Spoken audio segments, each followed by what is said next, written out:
বন্ধুরা এই দেখো কিছু একটা লড়তেছে। কিছু কোয়ার্টার আসলো, কোয়ার্টারে প্রায় 2-3 বছর আগে এখানে 2 জন ফাঁসি দিয়ে মরছে, যার কারণে এখানে আশেপাশে যতজন কোয়ার্টারে থাকতো, কোয়ার্টারের আশেপাশে সবাই ভাগছে এখান থেকে।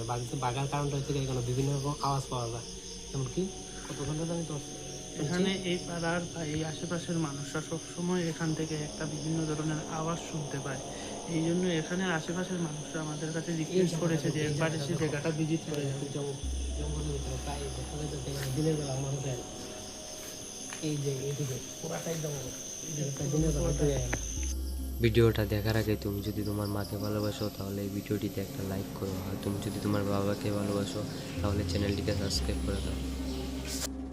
বন্ধুরা আমরা ইতিমধ্যে ঢুকে যাচ্ছি এই কোয়ার্টারের মধ্যে, যেখানে ফাঁসি দিয়ে মরছে। এখানে অনেকগুলো রুম আছে, জানি না আমরা লোক আজকে কী হইব।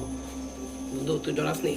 না, ডরাইতেছি না, কিন্তু জানের ঝুঁকি নিয়ে যে আজকে আমরা এখানে আইছি, কি হইব আগামী সময় কিছু পাওয়া যাইতেছে না। দেখি আশেপাশে থাকলে দেখাই। দর্শক বন্ধু তোমরা সবাই থাকো, আমরা এই দেখেন কত পুরনো বিল্ডিং এখানে। বন্ধুরা এই দেখো কিছু একটা লড়তেছে।